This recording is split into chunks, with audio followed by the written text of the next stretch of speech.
தஞ்சை மண்ணுக்கு சொந்தமான தமிழ் மக்களே, எங்கள் சொந்தங்களே,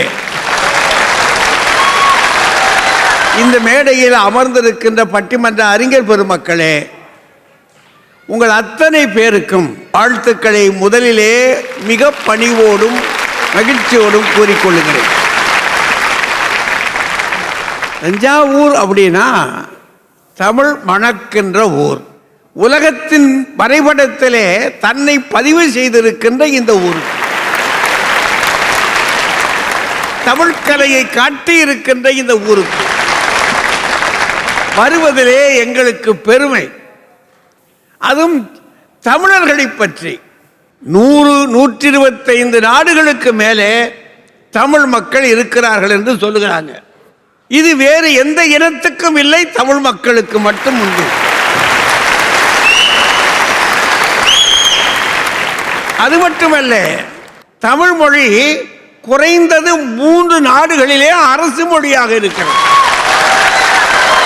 அது மட்டும் இல்லை, உலகத்தில் அழியாத மொழிகள் என்று சொல்கிறார்களே, அந்த அழியாத மொழிகளிலே, பாரம்பரியமான மொழிகளிலே, 6 மொழிகளிலே ஒரு மொழி என்று சொல்லப்படுகிற அற்புதமான தமிழ் மொழி, அதற்கு தலைநகரமாக இருந்த பெருமை படைத்த தஞ்சாவூர். அந்த ஊரில் தமிழர்களை பற்றி அவர்கள் தங்களுடைய அடையாளங்களை, அடையாளம்னா என்ன சார், அநேகமாக நம்ம ஊரில் அதுக்கு தெரியும். சில ஆளுக நெத்தியை பார்த்தாலே சொல்லிடலாம். நெத்தியை பார்க்கலையா, பேரை கேட்கலாம், கண்டுபிடிச்சிடலாம். இதான் அடையாளம். அப்படின்னா நமக்குள்ள ஏதோ ஒரு அடையாளம் வச்சிருக்கோம், அந்த அடையாளத்துக்குள்ள ஆளை தேடுறோம். இப்படி வாழ்க்கையில் ஒவ்வொரு அங்கத்திலையும் ஒரு அடையாளம் இருக்கு. அந்த அடையாளத்தை சொல்லி தமிழர்களை பெருமையாக பார்க்கிறாங்க. அப்படி பெருமைப்படுகிற தமிழ் இனம். அது மட்டுமில்லை, தமிழர்களின் மிகப்பெரிய அடையாளம் என்ன? திருக்குறள்.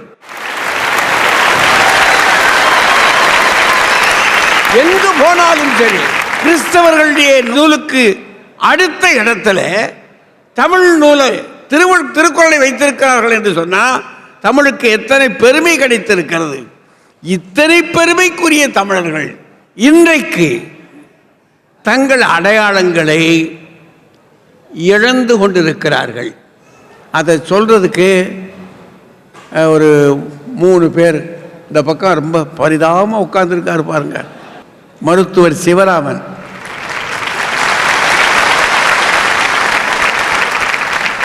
அவர் அந்த துறையிலும் சரி, தமிழை தெரிந்து கொண்ட துறையிலும் சரி, செய்தியை எடுத்து சொல்வதிலும் சரி ஒரு சிறந்த நல்ல நண்பர். அவர் சொல்றாரு, ஐயா முன்ன மாதிரி இல்லை, தமிழர்கள் உள்ளபடியே தங்கள் அடையாளங்களை இழந்திருக்கிறார்கள், அது இல்லைன்னு சொல்ல முடியாது. அவரை ஒட்டி பேசுவதற்கு அந்த பக்கத்தில் தங்கை கவிதா ஜவஹர், அவங்க ரொம்ப கவனமாக இருக்காங்க. எங்கெங்க இந்த இங்கே கிழிச்சு விட்டு இங்கே கிழிச்சு விட்டு, அது என்ன கழுதைக்கு அதை கிழிக்கணும்,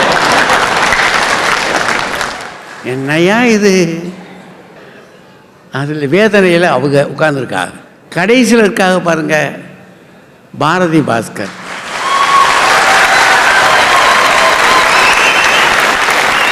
அவங்க ரொம்ப ரொம்ப தெளிவாக இருக்காங்க. நம்ம ஊர்லங்க நல்லா சீவி மணக்க பூ வைக்கிறது தான் வழக்கம். இப்போ நீங்கள் பாருங்கள், முடிய பூனை எடுத்து முன்னாடி போட்டு, அந்த காலத்தில் எங்கள் ஊர்களில் பேயை ஓட்டுவாங்க. அந்த பேய் ஓட்டும் போது அந்த பிள்ளைய முன்னாடி போட்டு அதை கண்டிக்கிறாங்க.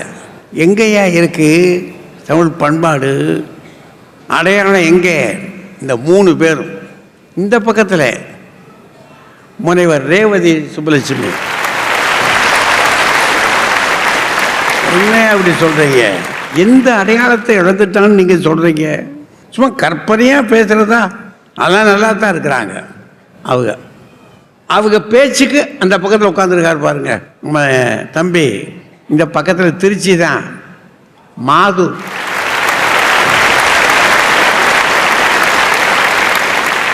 அவர் ரொம்ப உறுதியாக நிற்கிறார், ஒரு அடையாளத்தையும் இழக்கலை, ரொம்ப தெளிவாக இருக்கிறார் தமிழன். அவர் கடைசியாக இருக்கார் பாருங்க,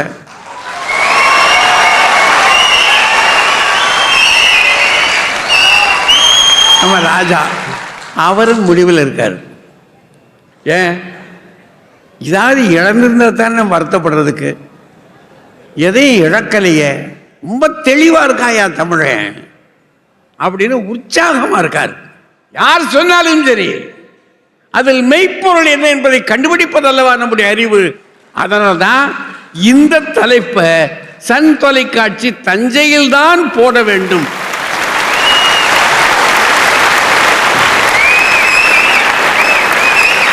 என்று இங்கே கொண்டு வந்து போட்டதற்கு அது உங்களுடைய அன்பையும் உங்களுடைய திறத்தையும் பாசத்தையும் நேசித்து சன் தொலைக்காட்சி இங்கே போட்டிருக்கு. அதனால் இப்போ உள்ளபடியே தமிழ் மக்கள் தங்கள் அடையாளங்களை இன்று இழந்திருக்கிறார்கள் என்ற அணி தொடங்குகிறது.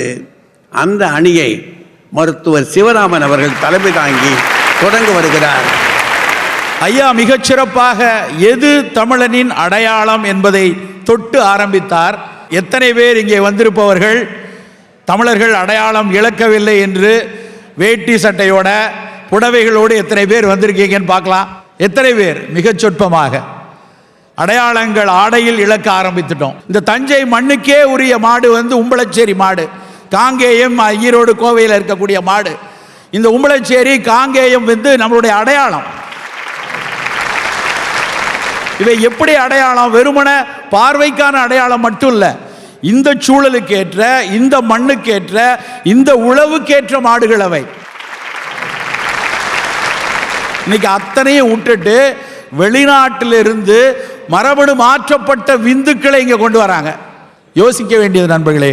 அன்றைய தமிழனினுடைய அறிவு விசாலமாக ஒரு கல்வி படிக்கும் போதே உடலை எப்படி வைத்துக் கொள்ள வேண்டும், உள்ளத்தை எப்படி வைத்துக் கொள்ள வேண்டும், சூழலை எப்படி வைத்துக் கொள்ளணும், பண்பாடை எப்படி வைத்துக் கொள்ளணும், உலகை எப்படி வைத்துக் கொள்ளணும் என்ற அத்தனையும் பள்ளி பருவத்திலிருந்தே படித்து கொண்டிருந்தான்.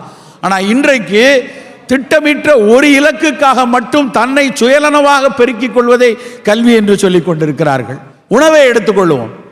எப்படி இருந்த ஒரு உணவு கலாச்சாரம், கை குழந்தையை ஒக்கலில் வைத்து கொண்டு குழைந்த சோறை கைகளால் நசுக்கி நசுக்கி வாய்க்குள்ள அந்த குழந்தைக்கு அந்த அன்னை அமுது ஊட்டும் போது அடிச்சட்டி ஆன போல அப்படின்னு சொல்லி ஊட்டுவாங்க. பார்த்தா நூடுல்ஸ் கொடுக்குறோமேங்க, நூடுல்ஸ் நூடுல்ஸ் இல்லை. இன்னைக்கு என்ன நடக்குது அப்படின்னா, குழந்தைய ஏதோ ஆப்ரேஷன் தியேட்டருக்கு போற மாதிரி ஏப்ரன் கட்டி அதை ஒரு இதில் உட்கார்ந்து கையில் ஒரு ஸ்பூனை வச்சு வாயில் இடிக்கும் போது அவன் அம்மாவை பார்த்தா அகங்காரமாக பார்க்குறான். அந்த குழந்தைக்கு எப்படி சாப்பாடு உள்ளே போகும்? இன்னைக்கு அவ்வளவு மாறிடுச்சு. எல்லாரும் கையில் ஒரு செல்ஃபோனில் ஒரு ஆப் வச்சுருக்கான். இன்னைக்கு காருக்கும் ஆப்பு, சோறுக்கும் ஆப்பு. உலகமே ஆப்புலகமாக மாறிட்டு இருக்கு. அது எப்படி வைக்க போற ஆப்புன்னு கொஞ்ச நாள் கழிச்சு தான் தெரியும். தமிழர்கள் என்ன சொன்னாங்க அப்படின்னா, உணவெனப்படுவது நிலத்தோடு நீரே அப்படின்னு சொன்னான். நிலத்தோடு நீரேன்னு சொன்ன ஒரே கூட்டம் நம் தமிழ் கூட்டம் மட்டும்தான் மக்களே. அவ்வளவு தூரம் சூழலியலை புரிந்து வச்சிருந்தோம். இன்றைக்கு அந்த புரிதல் ஒட்டுமொத்தமாக தொலைத்து போயிட்டோம். உடல் நலத்துக்காக ஒரு மன்னனுக்கு உடல் நோய்வாய்ப்படுறான். இந்த நோய்க்கு இந்த மரத்தை அறுத்து தான் உனக்கு கஷாயம் போட்டு காய்ச்சி கொடுக்கணும் அப்படின்னு சொல்றாங்க. இவன் போய் பார்க்கிறான், நெடிந்து உயர்ந்த மரத்தை பார்த்து விட்டு, இந்த மரத்தை கொண்டா என் உடம்பு சரியாகணும், எனக்கு இந்த மரம் சார் மருந்து கொள்ளால், அப்படி ஒரு மருந்து எனக்கு தேவையில்லை, இந்த மரம் வாழட்டும், நான் மாய்த்துக் கொள்கிறேன் என்று சொன்ன கூட்டம் நம் தமிழ் கூட்டம். ஆனா இன்னைக்கு என்ன நடக்கு? நம் சாலைகள் விரிவாகணும், நம் வளர்ச்சி நிறைய வரணும் அப்படிங்கிறதுக்காக ஆயிரம் மரங்களை வெட்டினாலும் பரவாயில்லை, நான் 120 கிலோமீட்டர் ஸ்பீடில் போகணும் அப்படிங்கிற எண்ணத்தோடு நாம் நகர்ந்து கொண்டிருக்கிறோம். நம் உடை, நம் கல்வி, நம் உணவு, நம் சூழலியல் பார்வை அத்தனையும் இழந்து விட்டோம் என்பதை வருத்தத்தோடு பதிவு செய்துவிட்டு விடைபெறுகிறேன். நன்றி, வணக்கம். எவ்வளவு வேதனைப்படுறாரு பாருங்க. கல்வி போச்சு, ஆடை போயிற்று, மருத்துவம் போச்சு, எந்த துறையா நீ வச்சிருக்கிற? இவ்வளவு போயிருக்கோ, இப்போ இன்னும் பாக்கி இருக்கு, போக்கிடுவோம் அப்படி நினைக்கிறோமோ? இல்லை, போகவே இல்லை அப்படின்னு சொல்றதுக்கு வர்றாங்க பாருங்க. இந்த பக்கம் முனைவர் ரேவதி சுப்புலட்சுமி. தமிழர்கள் தங்கள் அடையாளங்களை இழந்து விட்டார்கள் என்று ரொம்ப வருத்தத்தோடு மருத்துவர் சிவராமன் ஐயா பேசிவிட்டு போயிருக்கிறார். அழுகாம இருக்கார், அவ்வளவுதான். அவர் பேசுனதுல முதல்ல சொன்ன விஷயம் வேட்டி கட்டுறது இல்ல, புடவை கட்டுறதெல்லாம் விட்டுட்டாங்கன்னார். நடுவர் அவர்களே, அவரவர்கள் வேலைக்கு ஏற்றபடி என்ன உடையும் கட்டட்டும். ஆனால் ஒரு முக்கியமான பாரம்பரியமான தமிழர் விழா, திருமணம், கோவில் விழாக்கள் என்று வருகின்ற போது அத்தனை பேரும் நம்முடைய பாரம்பரியமான அடையாளமான வேட்டியும் புடவையும் தான் கட்டுகிறோம் என்பது உண்மை. இங்க மேடையில பாருங்க, பட்டிமன்றத்திற்கு வந்திருக்கிற அத்தனை பேரும் நம்மளுடைய பாரம்பரிய அடையாளத்துல தான் வந்திருக்கோம். என்ன மேல்நாட்டு ஆடையா கட்டியிருக்கோம்? இல்லங்க, நம்ம அடையாளத்தை நாம் இழக்கவில்லை. இன்னும் சொல்ல போனா பெரியவங்க வேட்டி கட்டினது ஒரு காலம், ஆனா இப்ப 2 வயசு பையன்ல இருந்து வேட்டி சட்டை போட்டுட்டு இருக்கான். 5 வயசு பெண் குழந்தைக்கு புடவை வந்துருச்சு. அப்படி அடையாளத்தை சிறு குழந்தையிலிருந்தே போற்றி பாதுகாக்கிற காலத்துல இன்னும் வேட்டிய காணுமே சட்டைய காணுமேன்னு சொன்னா என்னங்க அர்த்தம்? கல்வி போய்விட்டதேன்னு வருத்தப்பட்டாரு. அது எந்த இடத்துல வருத்தப்பட்டிருக்காரு பாருங்க.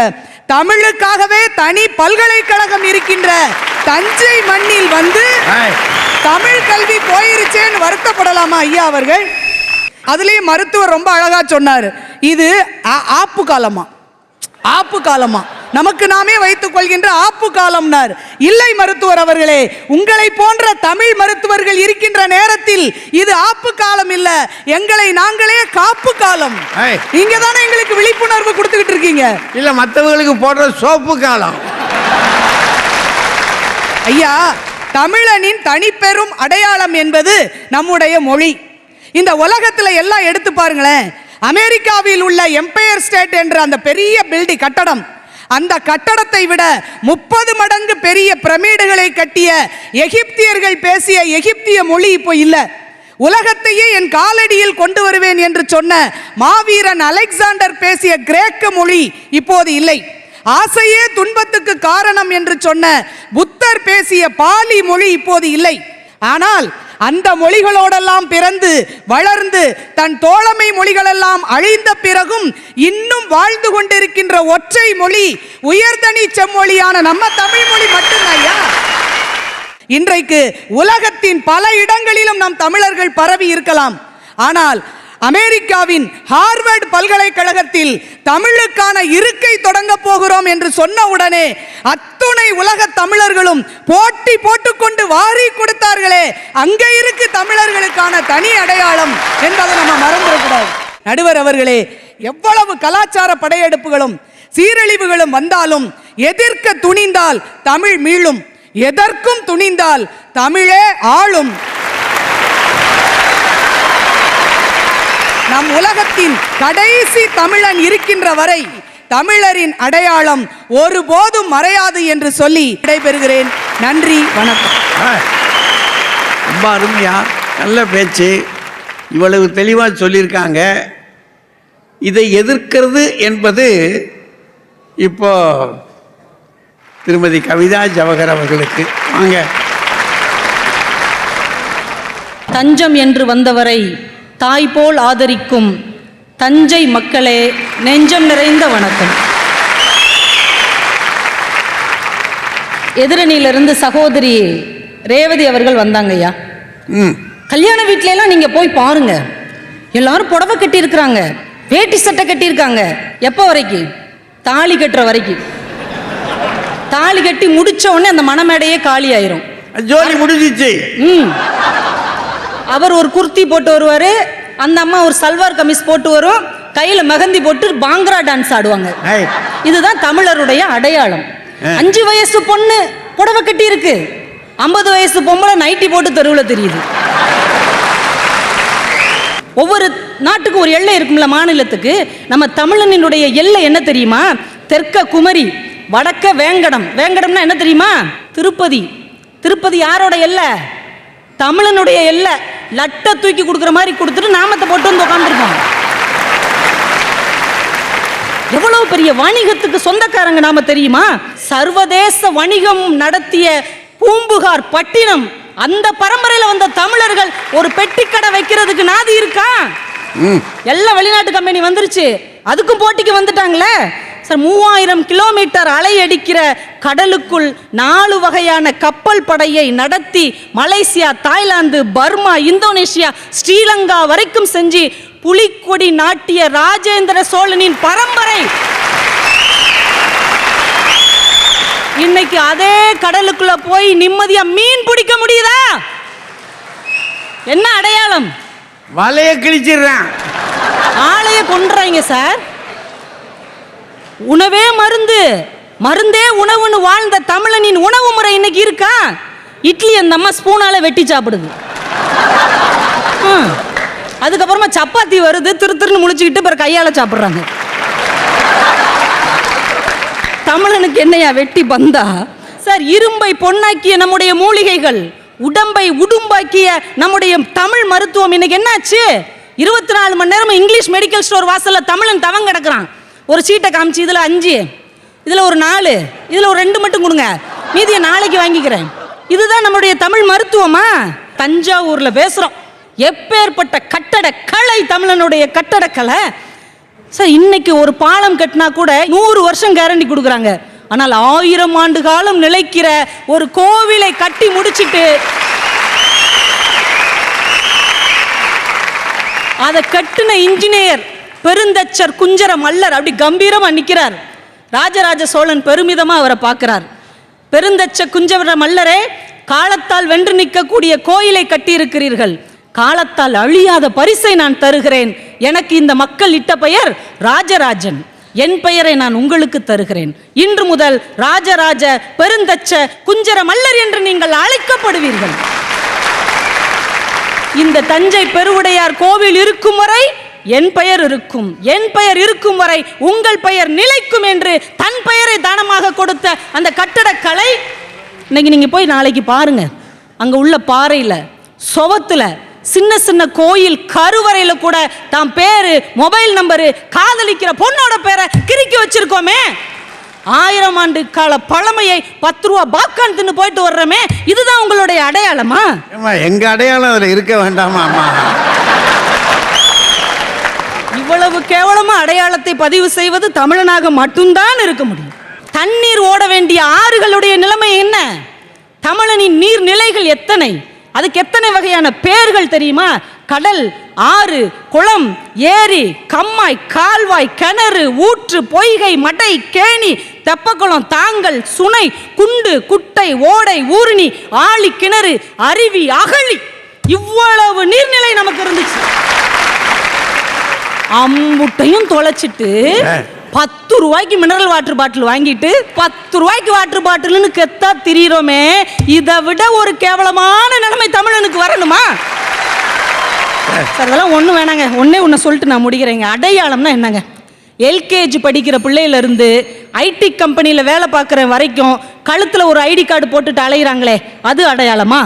இல்லை அடையாள அட்டையிலிருந்து அடையாளமே தெரியாத ஆதார் அட்டை வரைக்கும் திருன்னு முழிச்சுக்கிட்டு இருக்கோமே, அது அடையாளமா?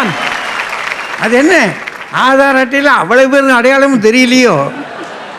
நான் ஏன் அடையாளம் தான் தெரியல நினைச்சேனையா. ஆதார் கார்டில் எல்லாருமே உங்களை மாதிரியே தான் இருப்போம்.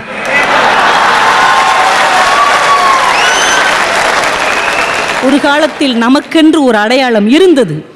அது என்ன தெரியுமா? முல்லைக்கு தேர் கொடுத்த பாரியின் பெரும் கருணை நம் அடையாளம். பிள்ளையை தேர்காலில் இட்டு கொன்ற மனுநீதி சோழனின் நேர்மை நம்முடைய அடையாளம். எதிரி மன்னனிடம் தனி ஒருத்தியாக தூது போன ஔவையின் வீரம் நம்முடைய அடையாளம். காலம் தாழ்த்தி அலட்சியமாய் கொடுத்த தண்ணீரை குடிக்காமல் இறந்து போன கணைக்கால் இரும்புறையின் மான உணர்ச்சி நம் அடையாளம். கிளியோபாட்ராவுக்கு பாண்டிய நாட்டு முத்துக்களை பரிசளித்த வணிக திறமை நம்முடைய அடையாளம். தானியத்தை கொத்த வந்த கோழிக்கு காதுல போட்டிருந்த கம்மலை தூக்கி எறிந்த செல்வ செழிப்பு நம்முடைய அடையாளம். முதல் நாள் போரில் தகப்பனை, மறுநாள் போரில் கணவனை, அடுத்த போரில் மகனை கிளப்பி அனுப்பிவிட்ட தமிழச்சியின் வீரம் நம்முடைய அடையாளமாக ஒரு காலத்தில் இருந்தது. இன்னைக்கு இருக்கா? அந்த வீரம் இன்னைக்கு இருக்கா? அந்த மான உணர்ச்சி இன்னைக்கு இருக்கா? அந்த செல்வம் எங்க போச்சு? அந்த அறிவு எங்க போச்சு? முரத்தால் புலியை அடித்து துரத்திய தமிழச்சி இன்னைக்கு தனியா பஸ்ல போக முடியல சார்.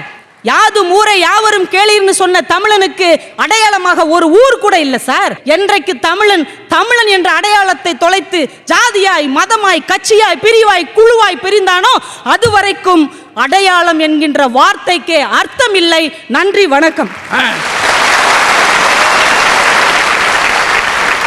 என்னையா எத்தனை அடையாளங்களை இழந்திருக்கிறோம். எவ்வளவு உருக்கமா சொல்றாங்க பாருங்க. மனச்சாட்சி இல்லாத மக்களா இருக்காங்களே. வாங்க மாது, வாங்க. தமிழருடைய அடையாளங்கள் இழந்திருக்கிறோம் அப்படின்னு அவங்க பேசுகிறாங்க. இழக்கவில்லைன்னு நாங்கள் சொல்லணும். இந்த இழக்கவில்லைன்னு சொல்கிறதுக்கு கஷ்டமே பட வேண்டாம். இந்த இடத்த பார்த்தாலே தெரியும். எப்படி? தமிழனோட அடையாளங்களில் தலை சிறந்த அடையாளம் என்ன தெரியுமா? தன்னை பற்றி மற்றவன் எவ்வளவு திட்டுனாலும் சரி, அவனையும் கைத்தட்டி ஆகா ஓகோன்னு சொல்றது தான் தமிழன் அடையாளம். அந்த அம்மா அத்தனை திட்டிட்டு போச்சு, நீங்க என்னன்னா கை தட்டி ஆகா ஓகோ, இதுதான் தமிழன் அடையாளம். நம்ம அடையாளத்தை இழந்துட்டோம். நான் இப்போ உங்கள்கிட்ட ஒரு சில அடையாளங்களை சொல்றேன், நீங்க என்னன்னு சொல்லுங்க. நான் பேரே சொல்ல மாட்டேன், சொல்லுங்க. தேசிய கவி பாரதி, பாட்டாளி கவிஞன் பட்டுக்கோட்டை, கர்ம வீரர் காமராஜ், பேரறிஞர். சரி, இப்ப பாருங்க, யாரோட பேரும் சொல்லல, அவங்களுக்கு அடையாளமா கொடுக்கப்பட்ட பெயரை சொன்னால் இன்றைக்கு கூட அவர்கள் வாழ்ந்து கொண்டிருக்கிறார்களே. என்ன காரணம்? ஒன்றை தெரிந்து கொள்ளுங்கள், அடையாளம் அழியுமானால் அப்பொழுது அந்த இனம் அழிந்திருக்கிறது என்ற அர்த்தம். இன்றைக்கும் இத்தனை பேர் இங்கு வந்திருக்கிறார்கள். தமிழன் அடையாளம் என்றைக்கும் இல்லை, என்றைக்கும் அழியாது, மறந்து விடாது. அதில் அவங்க என்ன சொல்றாங்க, திருப்பதி நம்மகிட்ட இருந்து போயிருச்சு, திருப்பதி தான் போச்சு, இன்னும் தமிழ் மொழி திருப்பதியிலேருந்து போலங்கிறத நீங்க ஞாபகம் வச்சுங்க. திருப்பதியில் இன்னைக்கும் இந்த வைகுண்ட ஏகாதசி எல்லாம் நடக்குது பாருங்க. அப்போ ஓதுகிற மறை எது தெரியுமா? 4000 திவ்ய பிரபந்தம்ங்கிற தமிழ் மறை தான் இன்றைக்கும் ஓதப்படுகிறது. மறந்துறாங்க. திருப்பதிக்கு போனா இதையும் பாருங்க, லட்டை மட்டும் வாங்கிட்டு வராதிங்க எப்பா பார்த்தாலும். அதை குறைச்சிட்டு. ஆமா, அது மட்டும் இல்லைங்க, உழவரை பத்தி பேசுறேன். இங்க பாருங்க, இன்னைக்கு இல்ல 2000 வருஷம் முன்னாடி பல்லுன்னு உழவர் பாட்டு இருக்கு பாருங்க, அதுல சொல்லிட்டு போயிட்டாங்க. வானிலை அறிக்கை சொல்லியிருக்கான். இந்த நண்டு இருக்கு பாருங்க, அந்த நண்டு சேத்துல வலையை அடைக்குதான், சொறி தவளை சத்தம் போடுதான். ஏண்டான்னு கேட்டா மலையாள மின்னல் ஈழ மின்னல் மின்னுதுங்கிறான். இதுல ஒரு அற்புதம் பாருங்க. ஈழ மின்னல்னா என்ன தெரியுமா? ஈழம் நமக்கு தென்கிழக்கால இருக்கு. மலையாள மின்னல்னா என்ன தெரியுமா? தென்மேற்குன்னு அர்த்தம். கேரளா 2000 வருஷத்துக்கு முன்னாடியே பள்ளு பாட்டுல வானிலை அறிக்கை சொன்ன ஒரே ஆள் யாருன்னு கேட்டா நம்முடைய தமிழன்கிறத நீங்க மறந்துடாதீங்க. உங்களுக்கு வானிலை அறிக்கைன்னா பள்ளிக்கூடத்துக்கு லீவ் விடுறது மட்டும் தாமா தெரியும், வேற என்ன தெரியும் உங்களுக்கு? என்ன அடையாளத்தை நாம தொலைச்சிட்டோம். அதைத்தான் திருவிக்கா சொன்னார் பாருங்க, தானம் வாங்கிட கூசிடுவான், அப்புறம் தருவதே மேல் என பேசிடுவான். என்னோட கொள்கையை கொடுக்கறதாண்டா, வாழ்ந்துறது கிடையாதுன்னு வாழ்ந்தவன் தமிழன். எனக்கு தெரிஞ்சு ரத்த வங்கி இருக்கு இல்லையா? இருக்கு. அதே மாதிரி கண் வங்கி, ஐ பேங்க் இருக்கு. எவ்வளவு வருஷத்துக்கு முன்னாடி தெரியுமா நம்முடைய தமிழன் விதை வங்கின்னு ஒன்று கண்டுபிடிச்சான். சுனாமி வருமே என்ன பண்றது யோசிச்சான். வெயில் அடிக்கும், மழை அடிக்கும், என்ன பண்றது யோசிச்சான். கற்றா பெருசா ஒரு கோபுரத்தை, அந்த கோபுரத்து மேல வரிசை கலசத்தை வைடா, அந்த கலசத்துக்குள்ள கொண்டு போய் தானியத்தை வைடா. எத்தனை மழை வந்தாலும் புயல் வந்தாலும் எனக்கு பின்னால் வருகிற சந்ததி பசியினாலே தவிக்க கூடாது என்பதற்காகவே உயரத்திலே கொண்டு போய் விவசாயியை வைத்து அழகு பார்த்தவன் தமிழன் என்பதை நீங்கள் மறந்து விடாதீர்கள். இப்போ உடனே ஒரு கேள்வி வரும் அடுத்தது, அங்க மேல வச்ச அந்த விதை இருக்கு, வழி எழுந்து போச்சுன்னா என்னடா பண்றது அப்படின்னு ஒரு கேள்வி வருமா இல்லையா? கவலைப்படாத, 12 வருஷத்துக்கு ஒரு தடவை அதை மாத்துறா, குடமுழுக்குன்னு ஒண்ணு பண்றா, கவலையப்படாத. நான் இப்படி சொல்லி முடிக்கலாம் என்று நினைக்கிறேன். நேற்றைய தலைமுறையாக இருக்கிற என் தமிழன், என் பாட்டன், இன்றைய தலைமுறையாக இருக்கிற எனக்கு நாளைய அறிவோடு சிந்தித்து விட்டு சென்றிருக்கிறான். அந்த தமிழன் அடையாளங்களை யாராலும் அழிக்க முடியாது, அது என்றைக்கும் வாழ்ந்து நமக்கு வழிகாட்டும் என்று சொல்லி வாய்ப்பளித்த அனைவருக்கும் நன்றி கூறி விடைபெறுகிறேன். நன்றி. ரொம்ப உருக்கமா ரொம்ப தெளிவாகவே சொல்லியிருக்காரு. இன்னுமா பேசணும்? வாங்க பாரதி பாஸ்கர் வாங்க. நடுவர் அவர்களே, எனக்கு முன்னால் சகோதரர் மாது அவர்கள் பேசினார்கள். பேரறிஞர் அப்படின்னாக்கா அண்ணா, கர்ம வீரர் என்றால் காமராஜர், மகாகவி என்றால் பாரதி. இந்த பெரிய மனிதர்கள் வாழ்ந்த வாழ்க்கையாலே அவர்களுக்கு கிடைத்த அங்கீகாரம். தனி மனிதர்கள் அங்கீகாரம் வாங்குறத பத்தி நீங்க பேசிட்டு இருக்கீங்க. ஒரு இனத்துக்கான அடையாளம் என்பது நாம் உழைத்து வாங்குவதல்ல, அது பரம்பரையிலிருந்து நமக்கு வந்து சேருவது. ஐயா, வள்ளுவனுடைய குறள்ல எனக்கு ரொம்ப பிடிச்ச குறள் ஒண்ணு இருக்கு. பிணியின்மை செல்வம் விளைவு இன்பம் ஏமம் அணி என்ப நாட்டிற்கு இவ்வைந்து. மாது அண்ணா பேசுற போது ரத்த வங்கியை கேள்விப்பட்டிருப்பீங்கன்னு சொன்ன உடனே இந்த குறள் என்னுடைய ஞாபகத்துக்கு வந்தது. ஒரு கர்ப்பிணி பெண்ணுக்கு கொடுக்கிற ரத்தத்தில் HIV தொற்று இருக்குன்னு அவரே வந்து சொல்ற வரை கண்டுபிடிக்காத நம்முடைய பிணியற்ற சமுதாயமா இந்த சமுதாயம். நம்முடைய அடையாளங்களை காப்பாற்ற தெரியவில்லை. இந்த மண்ணிலே ராஜராஜ சோழன் ஆண்ட போது பெரிய கோவில் இருக்கிற ஒவ்வொரு சிலைக்குமான பட்டியல் இருக்கிறது, குறிப்பு இருக்கிறது. 1000 வருஷத்துக்கு முன்னாடி ஒரு ராஜா செஞ்சிருக்கான் சார். இன்னைக்கு நம்ம கோவில்ல இருக்கிற சிற்பங்கள் இருக்கா இல்லையான்னு கூட நமக்கு தெரியலன்னா பாரம்பரியத்தையும் அடையாளங்களையும் நம்ம காப்பாத்திட்டு இருக்கோமா? 2 வயசு பையனுக்கு வந்து வேட்டி கட்டுறோம், 5 வயசு பொண்ணுக்கு புடவை கட்டுறோம். எவ்வளோ நேரம் கட்டி வச்சிருக்கோம்? ஒரு செல்ஃபி எடுத்து ஃபேஸ்புக்கில் போடுற மட்டும் கட்டி வச்சிருக்கோம். அதற்கு பிறகு அடுத்த நிமிஷம் ஜீன்ஸையும் டிஷர்ட்டையும் போட்டுட்டு தான் நிற்கிறான். வழக்கமாக போடுகிற உடை என்பது நம்முடைய பாரம்பரியத்திலிருந்து இருக்க வேண்டும். எப்போதோ போடுகிற உடை என்பது எங்களுடைய பாரம்பரியத்திலே வந்தது என்று சொல்லுவது ஒரு பெருமையாது, அது சிறுமை இல்லையா நமக்கு? எத்தனை சொற்கள் இருந்தது நண்பர்களை. உங்களுக்கு ஒரு அதிர்ச்சி தருகின்ற செய்தியை சொல்லுகிறேன். பல்லாயிரக்கணக்கான சொற்களும் வட்டார வழக்குகளும் இருந்த இந்த மொழியில் சொற்கள் அருகி அருகி இன்னைக்கு 600 சொற்கள் தான் இருக்கிறது என்றால் நாளைக்கு இந்த மொழியினுடைய எதிர்காலம் என்ன என்று குடல் பதற ஆவி சோற நாங்க 3 பேரும் யோசிச்சுட்டு இருக்கோம். வந்து 3 பேரு மாதவண்ணா பேசும்போது ஒன்று சொன்னார், ரொம்ப முக்கியமான ஒரு பாயிண்ட். ரேவதி அதை சொன்னாங்க, கெட்டாலும் மேன்மக்கள் மேன்மக்கள்.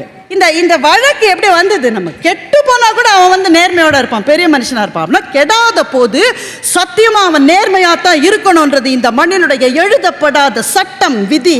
ஆனால் பணம் கிடைப்பதற்காக எதையும் செய்ய தயாரா இருக்கிற ஒரு தலைமுறை வந்துவிட்ட பிறகு இந்த மண்ணினுடைய அறம் எங்கிருந்து பாதுகாக்கப்படுகிறது என்று நான் கேட்கின்றேன்.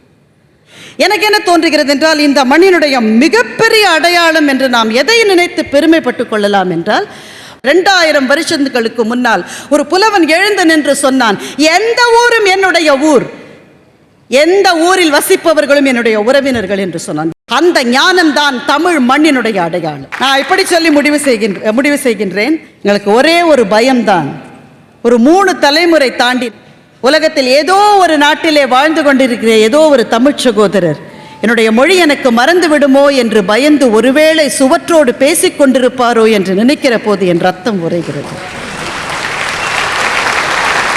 இந்த நேரத்தில் இந்த க்ஷணத்தில் இதற்கு ஒரு பிரச்சனை இருக்கிறது. ஆனால் நாளை என்பது பொற்காலமாக மாறும் என்ற நம்பிக்கையோடும் பிரார்த்தனையோடும் நல்ல வாய்ப்புக்கு நன்றி பாராட்டி முடிக்கிறேன். வணக்கம்.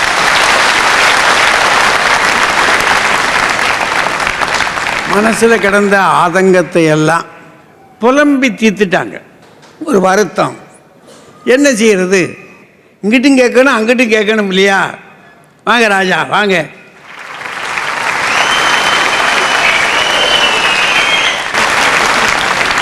ரொம்ப அருமையாக அந்த அணியில் பேசியிருக்கிறாங்க. இவ்வளவு பாரதி வருத்தப்பட்டு பேசி நான் சமீபத்தில் பார்க்கல. இந்த கட்சியில் 3 பேர் பேசுகிறார், 3 பேர் பேசுகிறார்னா நாங்கள் என்னம்மா செய்கிறது? வேணா ஒரு ஆளை விரட்டி விட்டுறோம். என்னம்மா இது? நீங்கள் 3 பேர் பேசுனா நாங்கள் 3 பேர் பேசக்கூடாதா? அடையாளங்கள் எது எது இருக்குன்னு சொல்லுங்கன்னா அதற்கான இதற்கான. சமீபத்தில் ஒரு மாதத்துக்கு முன்னாடி தைவானில் இருக்கிற தமிழ் சங்கத்துக்கு பாரதி பாஸ்கர் மேடம் காணொலி வாயிலாக இலக்கியம் பேசினார்கள். எங்க? தைவானில் இருக்கிற தமிழ் சங்கம். சுவரோடையா பேசுனீங்க? தைவானில், சவுத் ஆப்பிரிக்காவில், ஜப்பானில் எங்கெங்கே தமிழ்ச்சங்கம் இருக்கோ எல்லா ஊர்லேயும் பேசிட்டு தமிழ் இனிமேல் வளராது. சரி, அவங்களையாவது விட்டுலாம். அந்த நடுவில் ஒரு அம்மா இருக்காங்களே, அந்த அம்மாவுக்கு ஏன் இவ்வளவு கோபம்? இந்த ஊரில் அகழி இருக்கிறதா, ஊரணி இருக்கிறதா? அகழி இங்கே இருக்குமா? தஞ்சை பெரிய கோயிலை சுற்றி அகழி இருக்கா இல்லையா? இருக்கு இருக்கு. ஊரையும் பார்க்கறது இல்ல, பேரையும் பார்க்கறது இருக்கும். தண்ணி இருக்குமான்றதான் இருக்கு, மழை பெஞ்சா இருக்கும்.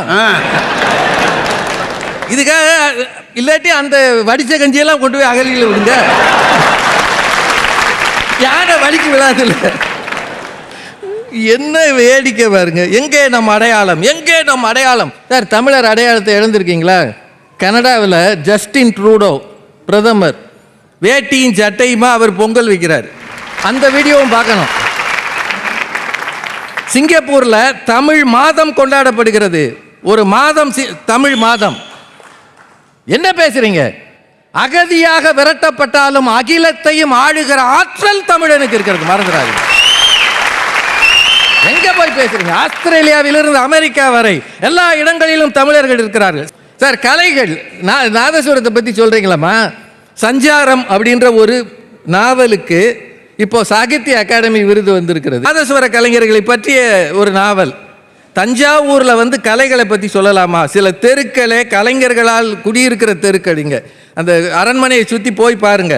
நாடக கலைஞர்கள், நாதஸ்வர கலைஞர்கள் எங்க பேட்டையிலே வந்து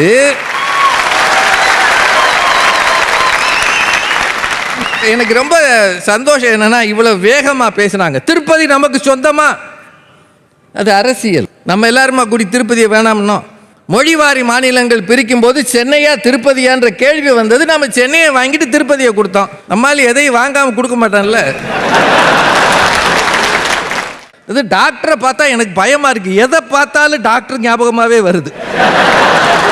எதையாவது சாப்பிட்டோம்னா அவர் திடீர்னு வந்து குதிரை வாலி சாப்பிடுங்கள், கம்பு சாப்பிடுங்கள், கேழ்வரகு சாப்பிடுங்கள். உங்களுக்கு தெரியுமா, நான் வேடிக்கைக்கு சொல்லலை, டாக்டர் வந்த பிறகு தமிழ்நாட்டில் சிறுதானிய உணவு பெருகி இருக்கிறது, மறந்துடாதீங்க. சமீபத்தில் ஒரு 5 நட்சத்திர ஹோட்டலுக்கு காலை உணவுக்கு சாப்பிட போறேன், கேப்பக்கூழ் வச்சிருக்காங்க.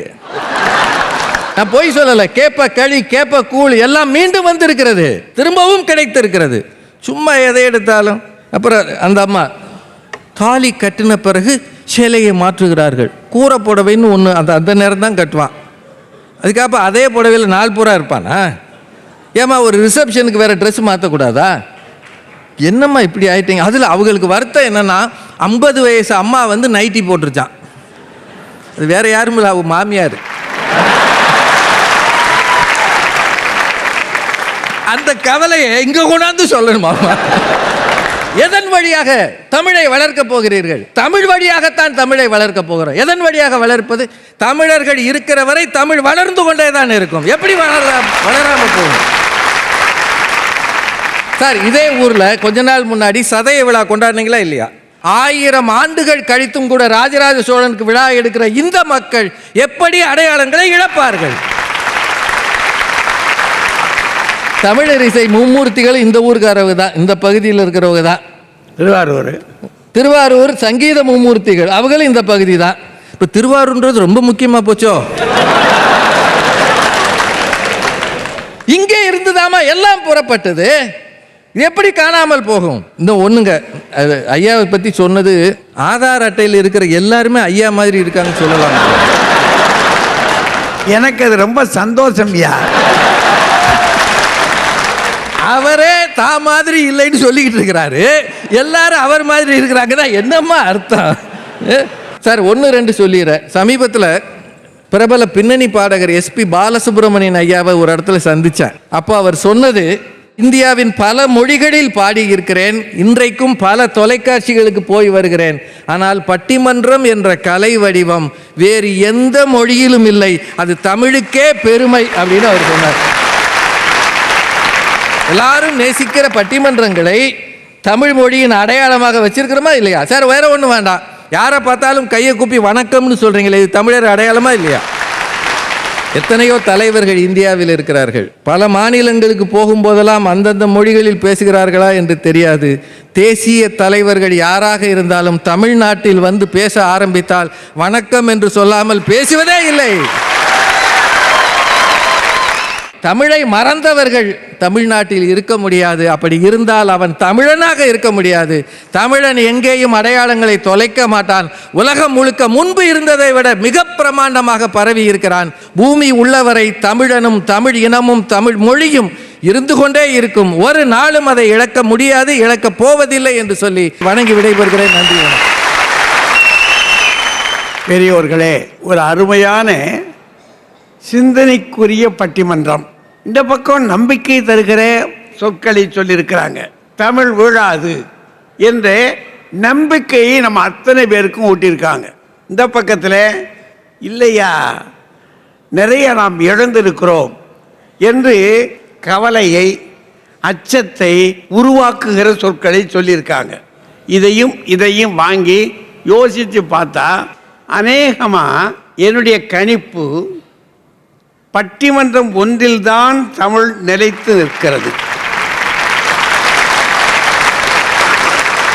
அப்படின்னா பட்டிமன்றம் தமிழை வாழ வைத்துக் கொண்டிருக்கிறது. தமிழ் பட்டிமன்றங்களால் நிலைத்து நிற்கிறது. ஆனா இந்த மண்ணில் பிறந்த தமிழ் மகன் தன்னுடைய தாய்மொழியில படிப்பதற்கு வழியில்லாமல் இருக்கிற போது ஹார்வர்டில் கொண்டு போய் நாங்கள் பள்ளிக்கூடத்தை வச்சிருக்கிறோம், தமிழை நிலைத்திருக்கோம், நாங்கள் அங்கே வைத்திருக்கிறோம் என்று சொன்னால் என்ன அர்த்தம்? அது பெருமைக்குரியதுன்னு நினைக்கிறீங்களா? இந்த மொழி எங்கள் ஊரில் இருக்க வேண்டும் என்று அந்த நாட்டுக்காரர்கள் வைத்திருந்திருப்பார்கள் என்றால் நல்லது. ஊர் முழுவதும் நாம் பணம் தேடி கொடுத்து இங்கே நாம் இழந்து கொண்டிருக்கிறோம், அங்கேயாவது இருக்கட்டும் என்று அதை காக்க வைத்திருப்போம் என்றால் பெரியவர்களே வருத்தமாகத்தானே இருக்கு. ஒரு நெருக்கடி தெரியுதுல்ல. இப்போ இப்படி வந்து பார்ப்போமே, உங்கள் வீடுகளில் அடுப்பாங்கரை இருக்குங்களா? அடுப்பு அப்போ என்ன இருக்குது? அதுக்கு பதில் ஸ்டவ்வு. அடுப்பு என்ன ஆச்சு? அதை அந்த அடுப்புக்கு எது வச்சு என் தாய் எரிச்சா? விறகு, எருவு, உமி, தவிடு அதெல்லாம் போட்டு எரிச்சா. இப்போ அதெல்லாம் இல்லை. அங்கே என்ன இருக்குது? கேஸ். அப்போ 2 தமிழ் சொற்கள் செத்து போய் 2 ஆங்கில சொற்கள் இந்த மண்ணிலே இறங்கி எங்கள் இல்லங்களிலே தமிழுக்கு பதில் ஆங்கிலம் இருக்கிறது என்று சொன்னால் அடையாளம் என்ன ஆனது? ஒரு கேள்வி வருமா இல்லையா? சரி, இப்படி வருவோம். ஒரு காலத்தில் கண்ணதாசன் ஒரு பாட்டு போட்டார். ஒரு காதலியை பார்த்து, பாவாடை தாவணியில் பார்த்த உருவமா. இப்போ பாவாடை கிராமங்களில் இருக்குது, தாவணி சினிமாக்களில் இருக்குது. ஆனால் பெரும்பாலும் பஞ்சாப்லேருந்து இறங்கி இருக்கக்கூடிய சல்வார் கமீஸ், சுடிதார், அது நான் ஒன்றும் தப்பு சொல்ல மாட்டேன் நான். அது ஏன்னா பெண்களுக்கு பயணத்துக்கு அது வசதியான ஆடை, அதனால் நான் தப்பு சொல்லலை. இந்த புற அடையாளம்னு இதை சொல்லுவாங்க. இதெல்லாம் புற அடையாளம் தான். இதில் மாறுபாடு வருவதில் ஒன்று தப்பு, ஒன்று பெருசாக சொல்ல மாட்டேன். அகத்தே வருகிற மாற்றம் இருக்கு பாருங்க, அதுதான் பெரிய பிரச்சனை. ஒரு காலத்தில் நம்ம ஊரில் என்ன செஞ்சானா, இந்தாயா இதை வச்சுக்கையா அப்படின்னு கொடுத்தான்னா ரொம்ப உயரமான, அது பெரிய சிந்தனை. கொள்ளனை கொடுத்தல் உயர்ந்தது. அப்படி கொடுத்த உடனேயே பக்கத்தில் இருக்கிற, ரொம்ப நன்றிங்க, உங்கள் அன்பு எனக்கு ரொம்ப சந்தோஷமாக இருக்குது, இப்படி மனிதர்கள் நல்லா இருக்கணும், நீங்கள் நல்லா இருக்கணும், ஆனால் என்னை மன்னிச்சுக்கங்க, எனக்கு இது வேண்டாம் என்று கொள்ளேன் என்றானாக்கும் அதனினும் உயர்ந்துட்டானா. அதை விட உயர்ந்தது கொடுத்ததை விட மறுத்தது இருக்கே, அது பெருசுனா. இன்னொன்று சொல்கிறேன். நீங்கள் பக்கத்தில் இருக்கக்கூடிய கன்னட நாட்டுக்கு, கர்நாடகாவுக்கு போங்க. அங்கே எந்த தெருவுக்கு போனாலும் அவர்களுடைய தாய்மொழியில் தான் எழுதி போட்டிருக்காங்க. எந்த கடையில் பார்த்தாலும் அவர்களுடைய தாய்மொழியில் தான் எழுதி போட்டிருக்கிறாங்க. நம்முடைய தெருக்களுக்கு வாங்க, ஏதாவது தமிழ் இருக்கா? பூரா ஆங்கிலம், முழுக்க ஆங்கிலம். அப்படின்னா நம்ம ஊர் எங்கே மாறி போயிருக்கு யோசிச்சு பாருங்க. இன்றைக்கு நாம் கேரளம் என்று சொல்கிறோம் அல்லவா, கேரளம் கன்னடத்தில் துவாரசமுத்திரம் வரைக்கும் தமிழ் ஒலித்து கொண்டிருந்த நாடு இது. ஆனால் 11ஆம் நூற்றாண்டிற்கு பிறகு கேரள நாட்டுக்குள்ளே சமஸ்கிருதம் உள்ளே புகுந்தது. தமிழும் சமஸ்கிருதமும் ஊடாடி ஊடாடி ஊடாடி அவர்கள் சமஸ்கிருதத்தை மிகுதியாக ஏற்றுக்கொண்டதினாலே இன்றைக்கு அது தமிழை விட்டு போய்விட்டது. சேரர்கள் இருந்த நாடு அது. சேரர்கள் இருந்த நாடுனாலே சிலப்பதிகாரம் பிறந்த நாடு அது. திருக்குறளை அங்கே பிறந்தது என்று சொல்லிக் கொண்டிருக்கிறார்கள். தொல்காப்பியம் அங்கே பிறந்தது என்று சொல்கிறார்கள். இன்றைக்கு நீங்கள் சொந்தம் கொண்டாட முடியாது, அது மலையாள நாடாக போய்விட்டது. தமிழ் மக்களே, மிக வருத்தத்தோடு சொல்லுகிறேன், நீங்கள் இன்றைக்கு அத்தனை பேரும் விரும்பி ஆங்கிலத்தை உங்கள் இல்லங்களிலும் உள்ளங்களிலும் சுவீகரித்து விட்டீர்கள். மலையாளம் எப்படி மாறியதோ, கன்னடம் எப்படி மாறியதோ, ஆந்திரத்திற்குள்ளே எப்படியே கொஞ்சம் கொஞ்சமாக மாறியதோ, நாளைக்கு தமிழுக்கு அந்த கதி வராது என்று நீங்கள் நினைக்கிறீர்களா? வந்துவிட்டால் தமிழ்நாட்டை தமிழ் இங்கிலீஷ்னு சொல்லுவீங்களா, இங்கிலீஷ் தமிழ்னு சொல்லுவீங்களா, என்ன சொல்ல போகிறீர்கள்? இந்த பயம் ஒன்று தமிழுக்கு மேலே தொங்கிக் கொண்டிருக்கிறது என்பதினாலே. இன்னும் கூட ஒன்று சொல்லலாம், உடைய நடைமுறை பாவனைகள் முழுவதும் இந்த தமிழ் மண்ணை சாராமல் எங்கோ ஒரு நாட்டை நோக்கிய கற்பனையால் நீங்கள் ஆங்கிலத்தை மணந்து கொண்டிருக்கிற இந்த காலகட்டத்தை பார்க்கிற போது, பெரியோர்களே, ஒருவேளை தமிழுக்கு நாளை இழந்து கொண்டிருக்கிற இந்த செய்தி பேரிழப்பாக மாறிவிடுமோ என்ற அச்சம் இருப்பதினாலே, என்னதான் இருந்தாலும் என் தமிழே, என் தமிழ் மகனை தைரியம் இழக்கிறவராக நான் செய்ய முடியாது. தமிழ் மகன் இன்று விழுந்தாலும் சரி, நாளை நிமிர்ந்து நிற்கான். அவன் எழுச்சி மிக கம்பீரமான எழுச்சியாக இருக்கும், சிங்க எழுச்சியாக இருக்கும், சிறுத்தை எழுச்சியாக இருக்கும். வெண்கொடுமை சாக்காட்டுக்கு விழுந்து விடாதவனாக இருப்பான். கம்பீரமான அவனுடைய பயணம், காலங்களில் எழுந்து நிற்கின்ற பயணம் நிச்சயமாக இன்றில்லாவிட்டாலும் ஒரு நாள் தைரியமாக நிமிர்ந்து நின்று உலக அரங்குகளிலே தன்னை நிமிர்த்திக் கொள்வான் நம்பிக்கை இருப்பதினாலே உங்களை பயப்படுத்த நான் விரும்பவில்லை. பயப்பட வேண்டிய காலம்தான் இது என்றாலும் பயமுறுத்த மாட்டேன். நிமிர்வோம், எழுவோம், கம்பீரமாக வருவோம், காத்திருப்போம், காலம் வெல்லும் என்று சொல்லி வாழ்த்தி விடைபெறுகிறேன். நன்றி, வணக்கம்.